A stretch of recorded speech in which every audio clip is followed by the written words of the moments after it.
Good morning, guys. We're going to talk about when freezing temperatures come your way in the garden. And we had our first frost last night, so that's kind of what reminded me to talk to you guys about this. So I'm going to go through the garden and tell you what is frost hardy and not. It should say on the back of your labels when you're planting something if it's frost hardy or not. From your seed, if you're planting from seed. I don't know if they come on starts, so this is a good thing to know if you're doing starts. So we're going to start with the beans are not frost tolerant. My experience is that they can handle some light frosts, but after that they will die off.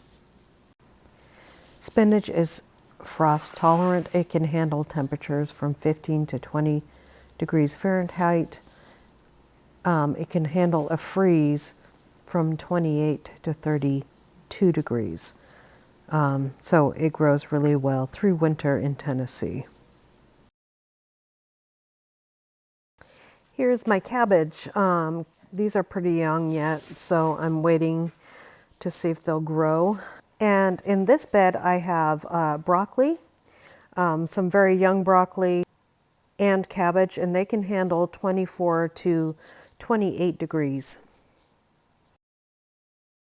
Peas can handle temperatures down to 20 degrees, but they will, when they're hit with a frost, they can discolor, but they will really slow down their growth at that time.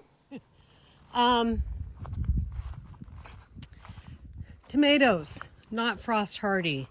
Looks like they handled this first frost. They can handle a soft frost, but as soon as it gets hard frost, no, they cannot handle it. So if you can pick your fruit like I did before then, great. So pumpkins and cucumbers and those kind of vining plants, your winter squashes, all your squashes in that family are all going to die off with a good hard frost. They can tolerate a light frost, but they really like the warmth, guys. So do not expect them to last long as soon as the frosts start to hit. If you want to preserve something and keep it growing, I suggest you cover them up with frost cloth or fleece or something like that. I threw a couple seeds in the ground in this area to see how fertile it was, and that's the only reason why we have pumpkins growing at this time of year. Otherwise, everything would be pulled out. Those are the things that I cleared out first. So the peas will do fine. The beans will probably make it until the end of the month. And obviously I need to pick some more beans. Pick your beans every day or every other day so you keep them growing. So hopefully we will get, our brassicas are doing fantastic. You can see how tall some of them are. These are the ones that I got 2 weeks before these. So hopefully these ones will catch up. And I know it's really hard to see it with this light.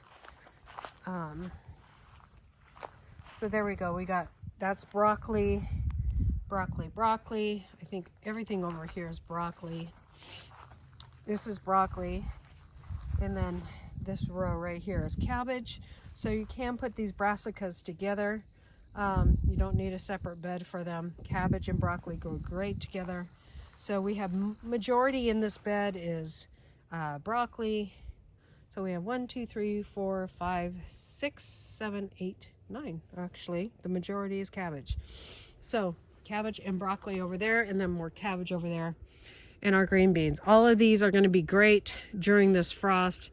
It's not really frosty, but if you get the cold, hardy turn, the things that are going to still make it are your broccoli, your cabbage, and your spinach, and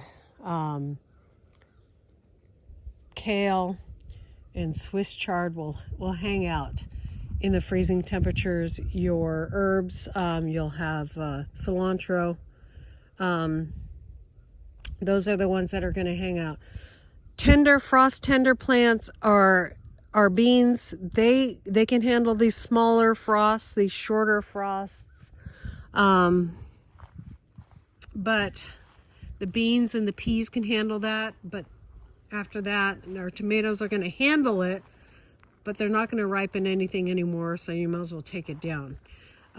Carrots are going to handle a hard frost in a continuous freezing temperatures. They only get sweeter in this weather. So if you can cover those up, your onions are going to grow great in this temperature. They're going to do just fine. So just keep on watering them at least an inch a week. And then pretty soon here, we have a little carrot growing in here.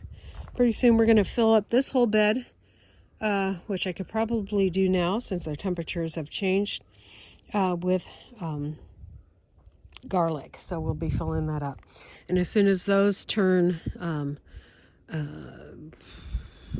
let's say brownish, then we'll cut those back, our asparagus there. So we'll be taking down this week, we'll be taking down all these tomatoes, taking down the trellises, because the tomatoes won't be in the same place next year.